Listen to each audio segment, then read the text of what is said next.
un capítulo más de Remando en Arequipe, el podcast para innovadores corporativos, para ayudarles a través de historias, experiencias, a todas las que están liderando innovación en las organizaciones, para que puedan maximizar esas posibilidades de éxito.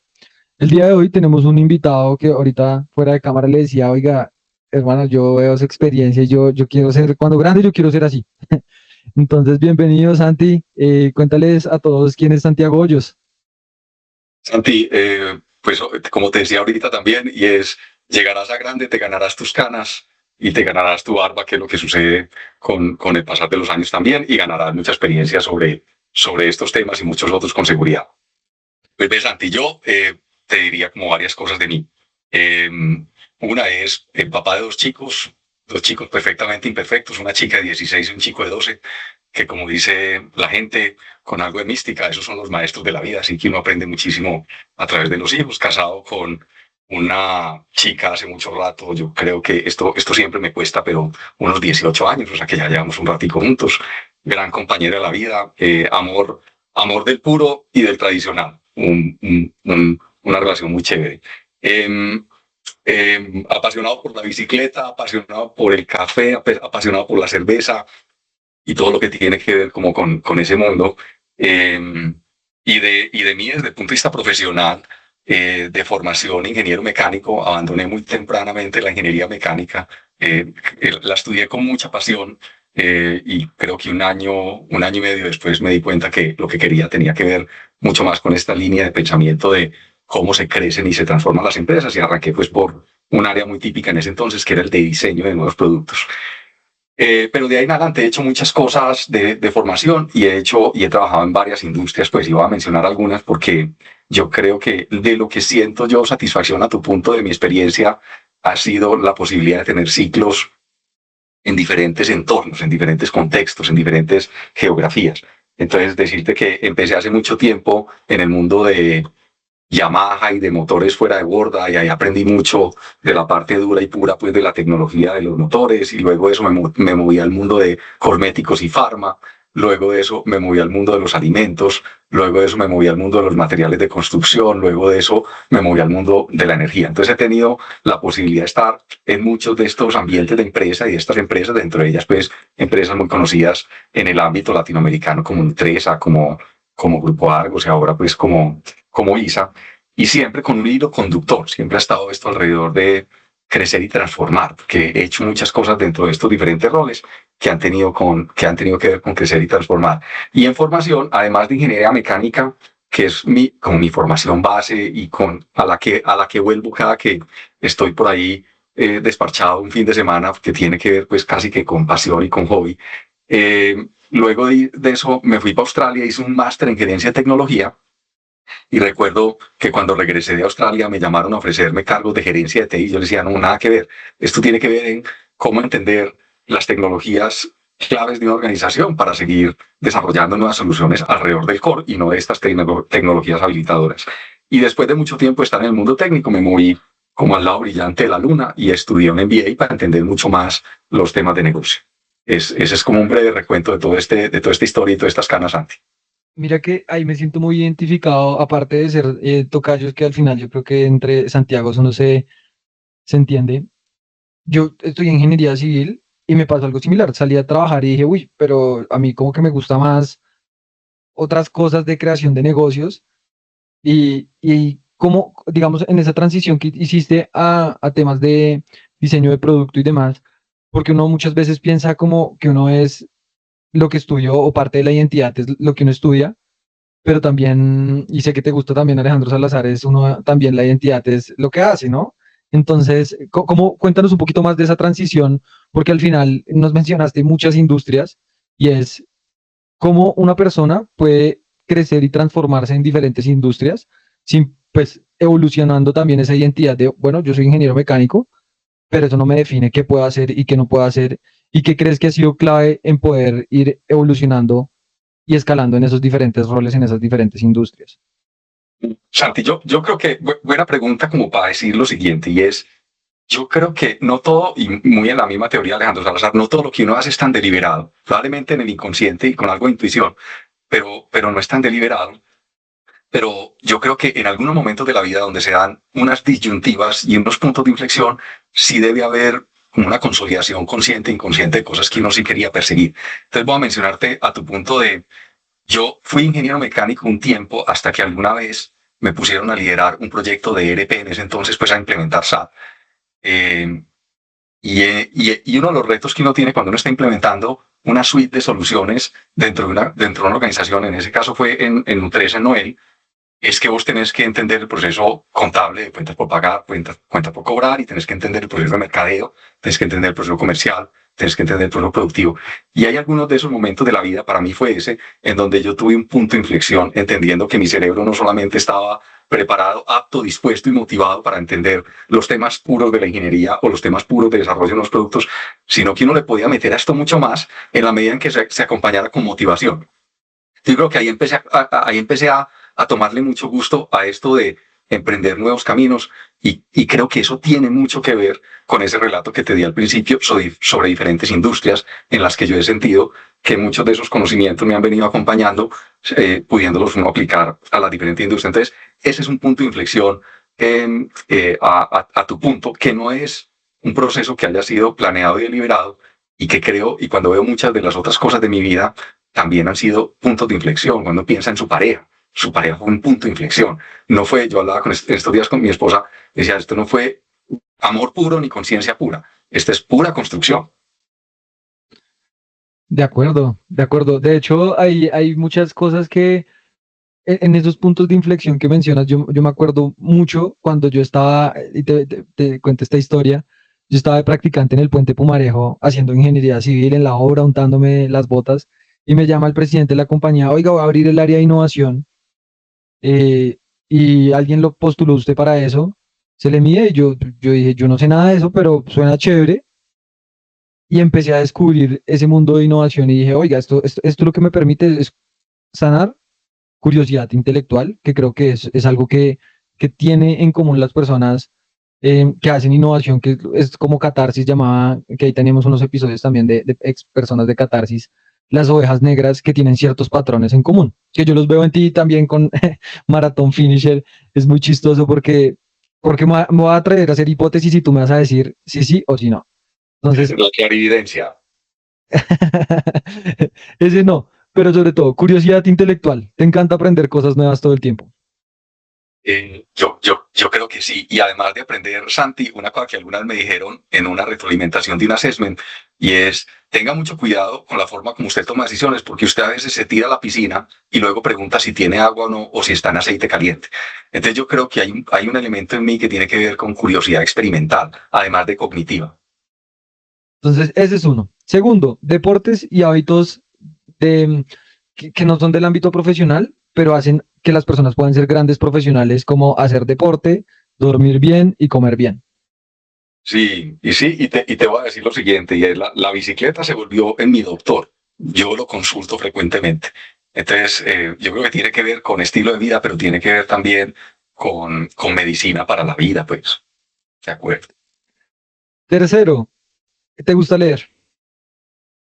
Hoy en día, ¿sabes qué? Me gusta leer, pero hoy en día me entiendo de más formas en la forma moderna como uno consume cosas.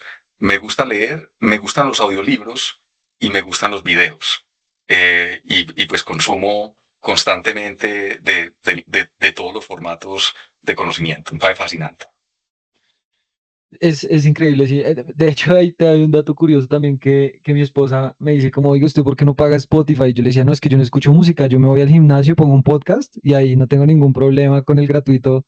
Entonces está, o montando bicicleta también, que seguro armaré un grupo de innovadores bicicleteros porque es que es muy curioso. Y lo cuarto es, ¿te gusta rodearte de gente que te permite elevar tu nivel de conciencia y tu nivel de contribución, bien sea a través de mentores, aliados o amigos, donde puedes tener conversaciones poderosas? Santi, ve, yo con franqueza creo que sí, y le sumaría algo adicional a ese planteamiento, y es, hoy en día, y ya con las canas y la experiencia, siento que muchas cosas suman, incluidas las que creo que no siempre suman. Voy a decirlo de esta forma, y es menos prejuicio para relacionarme. Yo alguna vez tenía tal vez más criterios para relacionarme y tenía con eso más especificidad del perfil. Hoy en día siento que me enriquece mucho la diversidad, con todo lo en boga que está el concepto, pero es que encuentro mucho valor ahí. Y encuentro valor no solo en la lógica productiva, encuentro valor en la lógica lúdica, ¿cierto? Y el entretenimiento. Yo creo que al final la inteligencia artificial superará al hombre muy pronto, pero nunca nos va a superar en el disfrute y en lo que somos como personas diversas. Eso, de acuerdo, de acuerdo. Ya vamos a hablar un poco más de inteligencia artificial. También creo que en la pirámide de valor, que no sé si la has visto, que es esta pirámide de Bain, hay como igual que la de Maslow, hay como unos niveles de relacionamiento funcional, relacionamiento emocional, relacionamiento social o trascendental, que también es igual, es muy alineado a la teoría de Jobs to be done, donde no solo nos relacionamos porque hay un utility de la otra persona, sino también ese valor que es obviamente subjetivo, está en lo que dices. ¿Qué puedo aprender de la otra persona? Bien sea desde la parte de disfrute, de ser pues una persona íntegra, de ser una persona que tiene una visión un poco diferente de cómo funcionan las cosas. Entonces, esos son aspectos muy en común. Y Santi, yo quisiera que diéramos doble clic en esa historia, porque cuando tú tuviste esa transición, eh, la pregunta va, ¿cómo ha evolucionado ese concepto de innovación? Porque ya llevas pues años de experiencia en este tema. No sé si antes se hablaba de innovación, de pronto yo estaba en la universidad en ese momento. Entonces, cuéntanos cómo ha sido esa evolución de ese concepto de innovación desde la conversación estratégica que ha cambiado, qué está pasando ahorita, y ya vamos a entrar un poco más en inteligencia artificial, que sé que es algo que nos apasiona a los dos. Santi, ve, yo, a ver, lo primero para decir es que he buscado, en la medida en que he madurado a partir de mi experiencia y de todo lo que he hecho en los conceptos de innovación, he buscado tratar de dejar de usar mucho la misma palabra, a pesar de que todavía sigue siendo importante para denominar un cargo y para hablar de lo que se está haciendo y para hablar de lo que se está invirtiendo, porque en lo abusado que está el término se le ha sustraído mucho valor y también se ha tergiversado mucho cómo se ejecuta en el ámbito de las empresas, pues que es donde principalmente me voy. Entonces, decirte que he buscado desarrollar una equivalencia alrededor de crecimiento y transformación. Y entonces voy a hablar como en esos términos desde que empecé a hacer mis primeros roles en desarrollo de nuevos productos. Y en ese entonces recuerdo que estaba en una empresa de farma y cosméticos, había recientemente recibido una consultoría en donde les habían reformulado la estrategia y les habían dicho, si usted quiere crecer, tiene que desarrollar nuevas propuestas de valor.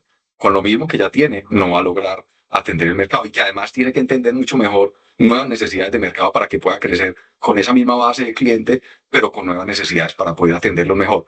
Entonces recuerdo mucho en ese entonces la interpretación de esto tenía que ver con nuevos productos y tenía que ver con el entendimiento de los mercados, muy orientado hacia eso, probablemente mucho menos lo que luego se fue incluyendo, que tenía que ver con unos procesos, que tenía que ver con nuevas formas de organizar soluciones o empaquetar soluciones, que tenía que ver con cultura, que podía ser en el ámbito social y que habían otras capacidades mucho más sofisticadas que son las que uno ve hoy en día para poder ejecutar esa función. Entonces, eso como para decirte, en la génesis, eso fue lo que estuve trabajando un tiempo y eso luego fue conectando muy naturalmente con un rol que desempeñé en Cementos Argos que tiene que ver con investigación y desarrollo, ¿cierto? Un tema de conocimiento puro. Entonces también para decir que ir entendiendo esto de crecer y transformarse es una función de visión, es una función de, digamos, como de pasión definitivamente, pero es una función de método y de conocimiento. Y eso también lo empecé a ver como con más rigor, que posiblemente en algún momento, como en la historia de las empresas entre los 90 y la primera década del 2000, pues mucho tenía que ver jalado con el conocimiento del consumidor y del marketing, pero luego se le empezó a inyectar conocimiento duro y puro y duro a las soluciones, a los productos, a los procesos. Y me parece que ahí empezó a robustecerse ese proceso y empezó a, creo yo, a migrar a muchas otras industrias donde de pronto no estaba tan consolidado eso. Yo diría que telecomunicaciones siempre ha tenido gran efervescencia por conocimiento y por investigación, el mundo farma, pero habían otros negocios que no necesariamente estaban incorporando tanto conocimiento. Y yo recuerdo en mis primeros años en Noel, el mundo de alimentos, pues en el primer mundo muchas cosas estaban investigando ya de alimentos funcionales y nosotros todavía estábamos trabajando mucho más como conocer al cliente, pero no necesariamente cómo desarrollar nuevas tecnologías en alimentos. Entonces, creo que se le empezó a incorporar mucho más conocimiento y veo hoy en día, como para hacer 3 hitos en ese relato, en esa línea de tiempo, hoy en día, pues un gran entendimiento entonces de que esto tiene visión, pasión, eh, eh, eh, método, una orientación a aprendizaje excepcional y, digamos, muy aplicado. Y voy a mencionar una herramienta contemporánea que tiene que ver con el fondo que tengo y que tiene que ver con lo que estamos haciendo en ISA, que es Venture Capital. Y el Venture Capital es la conexión que existe entre el ecosistema de emprendimiento con las corporaciones, en donde se busca una mutualidad, donde los emprendimientos tienen activos de propiedad intelectual, talento sobresaliente, modelos de negocio nuevos, y las corporaciones tienen un playground para poder integrar esos dos elementos. Y me parece que ahí conjugan todos estos elementos que listaba yo ahorita con un propósito de aprender, con un propósito, como dice Alejandro Salazar, de chocar contra la realidad para empezar a experimentar y aprender a partir de eso. Esto es pues mucho más, hay muchas más capacidades y muchos más instrumentos, pero creo yo que efectivamente hemos ido madurando en la capacidad, hemos ido madurando en los instrumentos que hay detrás, y un elemento muy importante a lo que te contaba ahorita de que siento que el término de innovación se ha ido abusando en el tiempo y se le ha ido sustrayendo valor, y es que esto ya tiene una conversación de valor mucho más concreta, mucho más allá de las ideas. Esto tiene que ver con aplicar, tiene que ver con tracción, tiene que ver con evidenciar que resolvemos problemas, tiene que ver con crecer. Y esa conversación de la innovación o del crecimiento y la transformación me gusta mucho más hoy que la que teníamos en el pasado, donde había mucha expectativa sobre lo nuevo y no siempre expectativa sobre que eso se tradujera en crecimiento, progreso y bienestar. Mira que ahora que mencionas Venture Capital y para que le expliques un poco a profundidad, porque entonces ah, yo pensando en una organización promedio de Colombia te diría, uy, no, eso es para las grandes, pero también viendo cuáles son los mecanismos para yo lograr capacidades, no todo lo tengo que desarrollar internamente, ¿no? Yo puedo invertir, comprar, coinvertir, co-desarrollar, co-experimentar o desarrollarlo internamente. Y, y a mí me parece muy increíble cuando tengo invitados y organizaciones que esos procesos de Venture Capital los pueden llevar a feliz término, ¿sí? Porque hay, más bien la pregunta es, ¿qué tiene que pasar? ¿Cuál sería ese checklist que tú le darías a un líder de innovación que quiere empezar a explorar procesos de Venture Capital para no fallar en el intento? Yo creo, Santi, que, a ver, esta es una capacidad bastante sofisticada.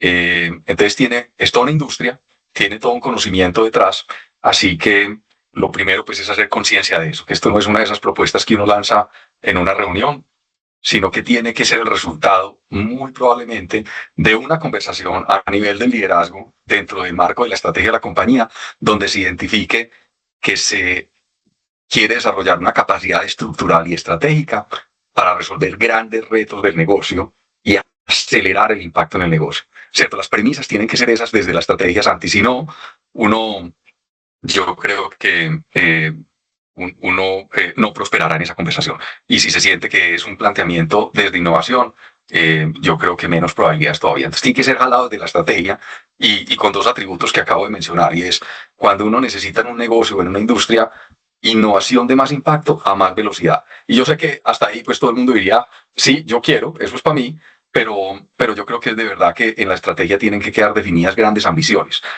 porque cuando uno empieza a conectar la empresa con el ecosistema global de compañías de base tecnológica y crecimiento acelerado, pues esas compañías están resolviendo grandes retos, no los retos de un mercado o de una geografía. Entonces yo diría que ese es el punto de partida, y ya lo demás es el proceso considerando el liderazgo de cada empresa y pues la forma como culturalmente más sentido haga la venta de eso. Yo tengo dos experiencias vendiendo estos proyectos dentro de organizaciones. Uno es el de Cementos Argos, que luego trascendió a un programa de Corporate Venture Capital en Grupo Argos para Cementos Argos, Celsia y Odinsa, y ese proceso fue en su momento relativamente rápido a nivel del negocio en Cementos Argos, fue una cosa pues de menos de 6 meses, dado que el CEO de ese momento tenía conocimiento previo de esa capacidad para qué servía. pero luego la venta a nivel de grupo tomó más tiempo porque teníamos que cerrar esa brecha de conocimiento y eso pudo haber tomado 1 año y medio adicional. Esa es una historia para contar. La historia de ISA es una historia diferente y es ISA en la declaración cuando consiguió la estrategia 2030 en el 2018. Reconoció con humildad, que me parece que es un punto interesante siempre con estos temas de cómo es que vamos a crecer y cómo nos vamos a comer el mundo, de reconocer lo que decías ahorita, que no todo el mejor talento lo tenemos adentro y no todas las soluciones tienen que venir de adentro.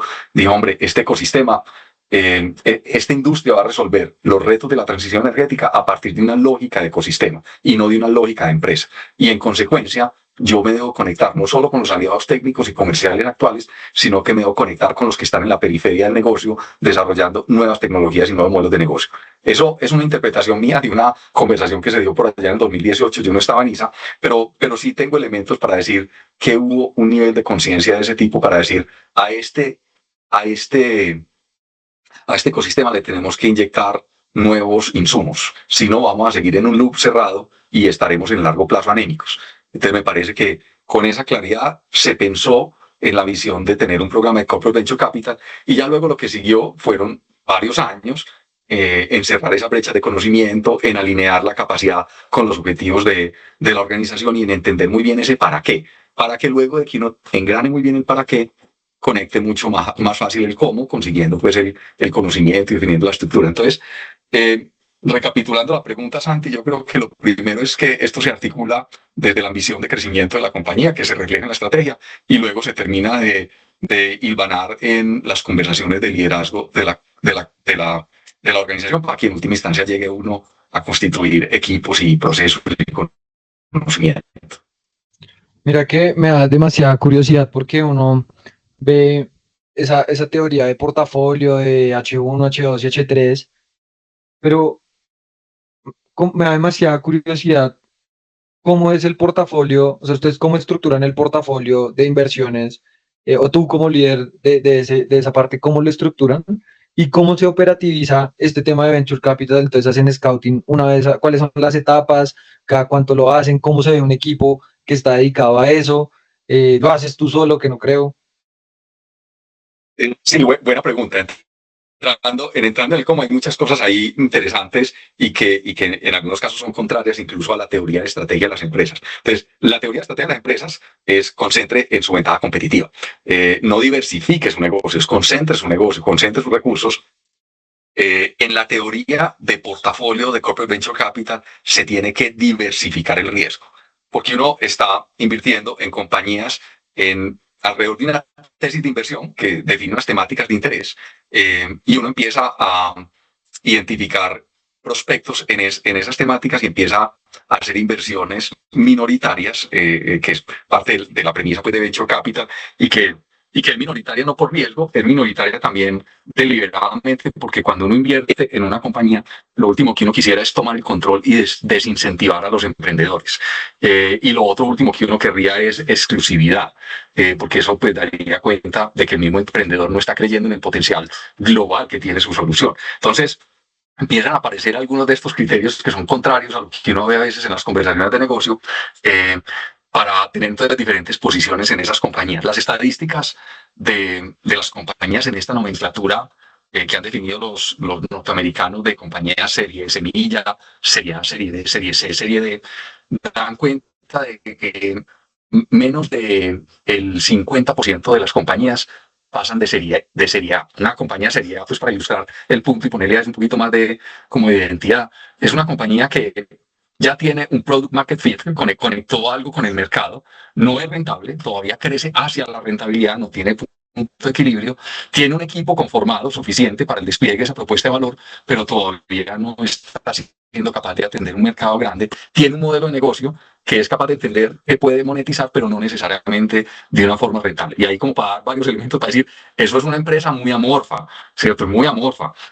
Y para ilustrar de una vez el punto, lo que sigue, una compañía serie B típicamente es una compañía que ya tiene un equipo debidamente conformado para atender su mercado primario, crece típicamente desde la rentabilidad, ya monetiza, ya tiene claros sus costos, ya es capaz de hacer que sus mercados sean rentables, tiene los activos para operar y para desarrollar ventaja competitiva debidamente protegidos y crece a partir de ellos.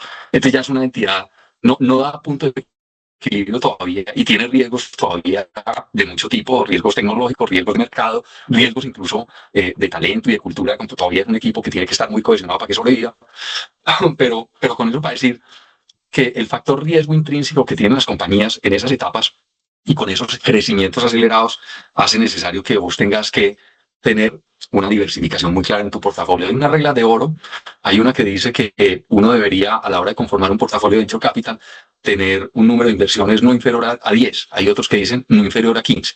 Esos números son indicativos porque no responden a una buena modelación de un portafolio. Lo que uno debe hacer, a tu pregunta, Santi, para diseñar un buen portafolio es que uno debe modelar sus inversiones, modelarlas en el tiempo, tomar en cuenta los riesgos intrínsecos de cada una de esas posibles inversiones cuando es serie A, serie B, serie C. Y en función de eso, vos obtenés un portafolio que te ayuda a mitigar el riesgo y a maximizar los resultados desde el punto de vista financiero. Y a eso, para que el fondo sea exitoso al cierre de 10 años o 12 años, como se extiende ocasionalmente, es muy importante sumarle también, en el caso de las corporaciones, los objetivos estratégicos, que es poderle meter ese conocimiento, esos modelos de negocio a ese ecosistema grande de empresa que puede potenciar mucho ese tipo de tecnologías o esos negocios. Eso con respecto a tu pregunta de portafolio. Con respecto a tu pregunta de uno cómo identifica oportunidades, digamos que hay muchas herramientas y como sospechar vos muy bien, esto tiene que ver con el resultado de un equipo, pero hay unas bases de datos especializadas, voy a mencionar aquí dos muy conocidas, PitchBook y CV Insight, donde vos estás, que son bases de datos que están consolidando la actividad de inversión, no solamente de venture capital, incluso uno ve ahí operaciones de private equity y otras de fusiones y adquisiciones, y uno puede estar mirando lo que está sucediendo y entonces esas bases se han sofisticado hoy en día mucho, entonces uno ya puede mirar eso por sector y por tipo de negocio y por madurez y por inversionistas y por fondos. Entonces hacemos un trabajo muy activo en esas bases de datos, pero también es muy importante todo el trabajo alrededor de la red de inversionistas. Entonces la conversación con fondos para entender sus inversiones es muy importante. Y hay en esto estudios buenos y sólidos que dicen que al final esto termina siendo un club muy chiquitico. Y para entender cuáles son las buenas startups con los buenos emprendedores, con los modelos de negocio que están teniendo éxito, uno tiene que estar en una red muy específica. Entonces hay que instalarse en esas conversaciones, en esas redes, participar en algunos de esos eventos que se dan sectoriales o que se dan alrededor del mundo de venture capital para estar identificando esos nodos que le permiten a uno entrar a esas otras conversaciones. Y luego de eso, buscar que coincida el objetivo que uno tiene de inversión con los momentos de liquidez, que es cuando estas startups están levantando recursos. Yo no sé, ahí se fue un relato largo, Santi, de algunas cosas que pueden ser un poco tediosas y hasta técnicas, pero yo creo que tal vez subyacen esto que te acabo de contar, de que esto es una industria, de que esto no es vaqueros mirando cuál me gustó y desde las tripas mirando qué es lo que me hace sentido a mí, sino que esto es una actividad de inversión con método, y que es muy importante que sea así, pues precisamente para que las corporaciones mantengan esos esfuerzos consistentes. Muchos de los fondos corporativos, dice una estadística que conocí el año pasado, se desmontan después de 3 años y los fondos deberían estar con un horizonte de 10. Entonces, eso Porque se desmontan en 3 años. Yo creo que hay mucho de esa espumita que aparece al principio, en donde la gente dice, pues la verdad quiere invertir en startups y en compañías de base tecnológica y ven mucho el upside de todo esto, pero no se dan cuenta que esto tiene un downside. Entonces te voy a contar una historia de Colombia sin los protagonistas de la novela, y es algunas compañías entusiasmadas estructuraron bien sus CVCs e invirtieron en 3 compañías y una de ellas en el periodo, normalmente estos fondos pueden tener un periodo de inversión de 5 años. Y alguna de estas compañías en el año 1.2 se quebró y era esperable, una compañía era esperable que se quebrara. Y en ese momento se acaba el entusiasmo y la expectativa del programa. Yo creo que eso es un error y el error ahí fundamental es que uno tiene que conformar portafolio. Si uno no quiere hacer eso, pues le va a ir mejor en una ruleta. Y vaya pues a la ruleta, ¿no? Esto es una actividad que tiene una ciencia alrededor de la conformación de portafolio. Entonces usted tiene que conformar completo ese portafolio de 10 o más startups de tal forma que un directivo al final no vaya a sacar conclusiones erróneas de algo que puede parar como esto que te estoy contando. Entonces yo creo que una de las razones es esa y como consecuencia de esa razón muchas compañías en el mundo corporativo se inician haciendo inversiones de una forma que llaman off the balance sheet, que quiere decir que yo tengo la platica de mis flujos de negocio y cuando aparece la oportunidad lo invierto.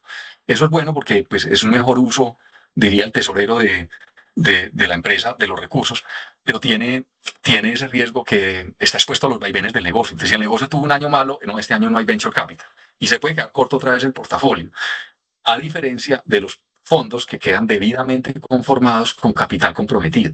Y entonces tienen los recursos y además tienen los estímulos para hacer las inversiones. Y esos fondos prosperan mejor. Entonces ahí te mencioné un par de razones sobre por qué algunos de los corporativos mueren en el camino y mueren antes de los 3 años. Santi, es demasiado, demasiado interesante. Me surgen demasiadas preguntas. Una inmediata es, ustedes tienen un comité, o sea, me imagino que la tesis de inversión es más de follow-up investors donde vayan unos fondos grandes y ustedes, como asset allocation, ponen capital y tienen un comité interno. ¿Tú estás en ese comité interno de revisión? Sí, entonces muy brevemente el gobierno de cada programa pues responde a sus características como de empresa, de nivel de accountability, de nivel de participación, de necesidades, de compromiso de los directivos. En el caso de ISA, te diría, tenemos 2 comités, un comité que evalúa las oportunidades y le recomienda al comité de inversión las oportunidades de inversión, y el comité de inversión decide sobre las oportunidades y aprueba los procesos de due diligence para luego desarrollar el proceso, hacer la inversión. Y cuando se hace la inversión es que empieza la emoción de esto, ¿cierto? Y es porque empieza el trabajo de contacto con la startup. A veces uno cree que uno lucha mucho por la inversión y uno lucha mucho es por todo lo que sucede después de la inversión, que es toda esa transferencia de conocimiento o la posibilidad de desarrollo de nuevos negocios. Yo, en el caso del programa de Índigo en ISA, estoy muy transversal en todo. Entonces, yo participo del comité de estructuración o de oportunidades. Participo de un comité que además es mucho más cotidiano, que es un comité que está todas las semanas trayendo fondos y trayendo startups, mirando sus modelos de negocio, mirando sus drivers de valor, mirando sus tecnologías y diciendo cuáles sí, cuáles no y con cuáles deberíamos mantener relación. Eso se lleva a ese comité de estructuración, que es el que mira la oportunidad, donde estoy yo también, y yo estoy también en el comité de inversión, presentando las oportunidades de inversión. Y luego existe otra instancia que es muy importante, que es la instancia de administración de portafolio, y es yo estoy junto con mi equipo administrando la relación con esas compañías y desarrollando los proyectos que acordamos en los memorandos de entendimiento. Entonces sí, mi rol es muy transversal, es muy activo. Esto no es una actividad de inversionista pasivo. Nosotros no somos, como llama la industria, un LP, que es un limited partner, que pone un dinero, define una expectativa y luego de 10 años espera a ver qué pase. Nuestro programa es un programa donde nosotros somos un active investor, que estamos participando desde el principio hasta el fin, capturando valor de todo. Porque uno captura valor en ese que te contaba, en las reuniones que tenemos semanales, cuando vos estás mirando, imagínate vos mirando esta semana 20 compañías de inteligencia artificial, descartando 15, pero de todas esas 15 que descartaste, aprendiste quiénes son los líderes de eso y cuáles son sus mercados y en dónde es que están desarrollando tecnología. Entonces el programa es un programa de mucho valor en todos los puntos de contacto. Santi, no, pues yo creo que acá comprometiéndote para que hagamos tengo demasiadas preguntas, pero para ser respetuosos con el tiempo te voy a hacer unas preguntas finales para este episodio. ¿Te parece si hacemos una segunda parte y lo cuadramos? Yo siempre, Santi, siempre. Bueno, de una. Santi, las personas que aprenden a innovar, ¿tú por qué no has armado tu compañía?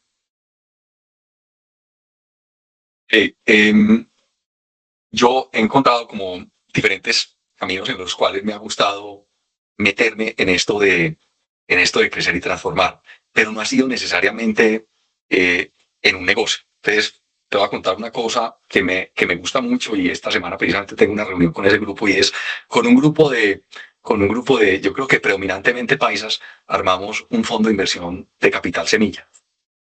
Y a mí me gusta esa conversación, me gusta la conversación en donde nos engranamos con emprendedores, entendemos los retos y acompañamos esa conversación.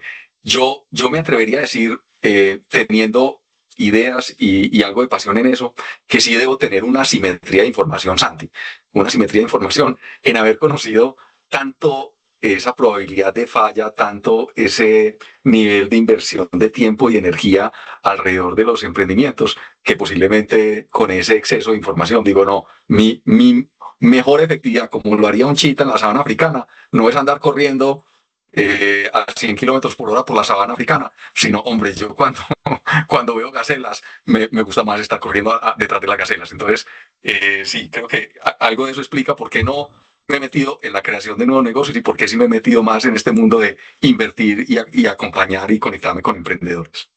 Muy buena respuesta. No, no es solo el conocimiento, hay mucho emocional en esa parte, que igual pasa en los proyectos internos. Santi, ¿qué es lo que más te gusta de tu trabajo? Pues ve, Santi, yo creo que tiene que ver, a ver, tiene que ver, lo que más me gusta tiene que ver con lo que menos me gusta. Y tiene que ver con, hombre, con la diversidad. Yo raramente siento monotonía. Y hay muchas cosas de las que hago que no necesariamente me gustan. Voy a mencionar una que pasa mucho en el ámbito de una corporación. Y es, hombre, hay que hacer muchas presentaciones de PowerPoint. Eso no me emociona. Y estoy con ansias cada vez esperando más como la inteligencia artificial nos ayuda en eso. Pero definitivamente tiene que ver con la diversidad. Y dentro de esa diversidad de temáticas, las posibilidades que se abren alrededor de esa diversidad. Y detrás de esas posibilidades, los sueños y los nuevos paradigmas que se pueden abrazar. Yo diría que ese hito conductor me entusiasma y creo que en la narrativa de lo que yo converso con mis equipos y con mi equipo, hay mucho de eso, ¿cierto? Y es como esto posibilita otras cosas. El ser humano caminaba en cuatro y de pronto alguien por allá pensó que podíamos estar erguidos y vamos a caminar en dos. A mí me entusiasma mucho pensar siempre cómo pasamos de cuatro a dos.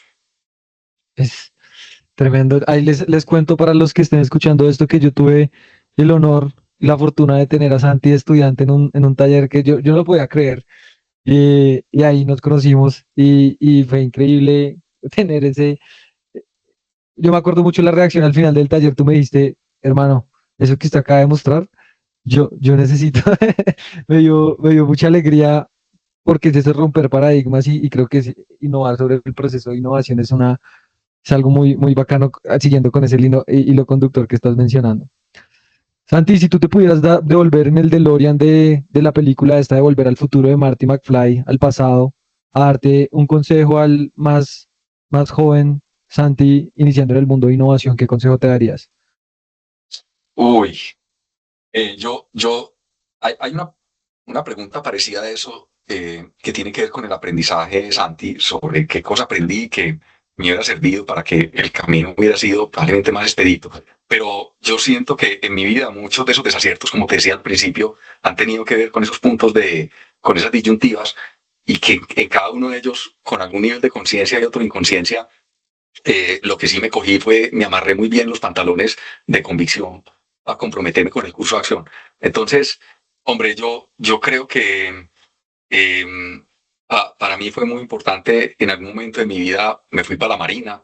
Eso lo hice con inconsciencia, pero luego con mucha determinación. En algún momento de mi vida, pues escogí una pelada con la que me quise casar. Eso lo hice con algo de amor, pero con mucha inconsciencia y me comprometí con ese curso. Y con esos dos ejemplos, la respuesta mía, Santi, es yo lo único que encuentro, y todavía lo encuentro hoy en día, porque hoy todavía vivo incertidumbres y vivo retos grandes, cada que me encuentro con esas incertidumbres, en este mundo además cada vez más buca y cada vez más incierto en cosas, yo siempre me rescato en la convicción, en eso que uno va construyendo, que uno sí cree que son sus valores y que es su forma de ver la vida.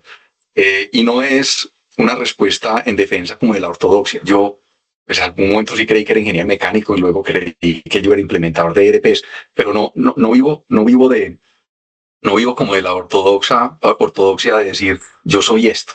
Yo creo que soy materia en evolución. Entonces, entenderme como materia en evolución, Santi, y aferrarme a las convicciones es lo que me ayuda a ver con entusiasmo incluso muchos de los escenarios adversos y difíciles que encuentra uno en la vida, no solamente pues en el ámbito profesional.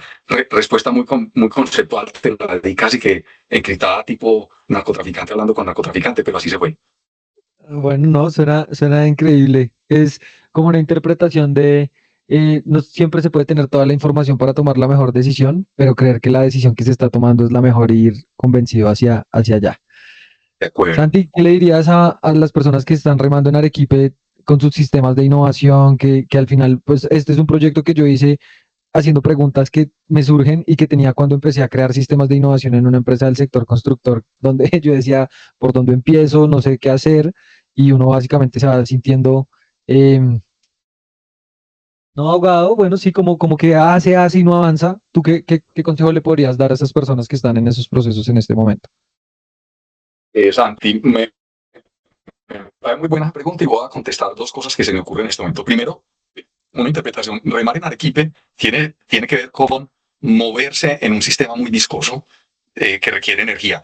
Y eso no tiene que ver con la actividad de innovación, tiene que ver con el proceso de cambio del ser humano. Entonces yo diría que el ser humano, como decía mismo Alejandro Salazar, cuando se dan esas mutaciones se dan como resultado de energía. Mete la energía. Entonces yo no defendería la tesis de que los innovadores son unos mártires porque están constantemente en Arequipe sufriendo, sino que quienes están liderando el cambio están en entornos que necesitan más energía. Entonces hay una venta de el rol de liderazgo de quienes están trabajando en que los sistemas evolucionen, crezcan y se transformen, a decir pues que necesitan eh, buenas dosis de energía para que los sistemas sean mejores en el futuro. Eh, Tenía otra parte de la respuesta y en este momento se me fue el hilo, Santi, pero me parece pues esa primera pues un buen planteamiento para decir, nada, hay que, este rol requiere, sí, ya me acordé. El segundo componente para mí tal vez es una mejor respuesta a una de las preguntas que me hiciste y es, yo he estado en la innovación que ha sido mucho humo y que ha vendido mucho sueño y que ha trabajado mucho desde la pasión con menos método y que ha buscado que le den la licencia durante mucho tiempo porque ya más adelante sí viene el valor. Y la he visto fracasar, y la he visto fracasar de todos sus tamaños. Fracaso es una palabra dura, y uno podrá decir, claro, de ahí salieron aprendizajes. Y luego tuve la oportunidad de estar mucho más metido en roles de negocio, entendiendo lo imperativo y lo terrenal y lo existencial que tiene que ser el valor en el negocio. Yo diría que mensaje, si cabe este concepto como de recomendación en cabeza ajena, es que la innovación no es un tema de démosle el beneficio de la duda a lo que viene más adelante, porque lo que hay no es bueno y hay una mejor forma de hacerlo. No, la innovación tiene que ser una actividad alrededor de la cual se cree valor concreto para las partes interesadas, para el mercado, para el gerente, para la gente de proceso y que se evidencie ese valor y que eso al final sea más rápido, más inteligente, más bacano, más lúdico, más lo que sea la variable y el atributo que uno esté maximizando. Eso me parece importante porque la conversación de innovación y el mundo de la innovación ha erosionado mucho de la expectativa del valor que se puede generar con mucho de ese humo que se ha construido, que uno entiende que es probabilístico, pero muchas veces es probabilístico con poco método y con poco conocimiento, y eso sí tiene pocas probabilidades de impactar los negocios. Entonces, ese sería de mi parte algo que sí recojo en este momento de la vida y que soy muy crítico y que soy muy exigente cuando estamos manejando portafolios de innovación para poder en algún momento, dependiendo de la madurez del proyecto, estar evidenciando eso. Y no puede ser un acto de fe donde uno sigue invirtiendo esperando a que algún momento llegue el valor que uno ni siquiera pues, tiene bien conectado, bien articulado. Tremenda respuesta para cerrar el podcast, Santi. Agradecerte por tu tiempo. Llevaba detrás bastante y te voy a escribir también para el segundo porque eh, la gente, ya estamos llegando como a 1000 oyentes y la gente le sirve esto un montón y yo quiero seguir trayendo gente que tiene experiencia para darle más herramientas, más inspiración, más método y también ahorrarle, no la energía, pero sí ciertos aprendizajes a las personas que están en este que es el mejor trabajo del mundo, pero que no es para todo el mundo. Entonces, agradecerte y bueno, todos los que están escuchando este podcast saben que este es el podcast número 33, creo. Eh, y vamos a seguir teniendo más invitados, ojalá de la talla de Santi Hoyos. Santi, un honor haber estado aquí conversando con vos y ser la versión número 33 de estas conversaciones y pues que sean muchas más compartiendo conocimiento, experiencia y cosas bacanas. Mil gracias.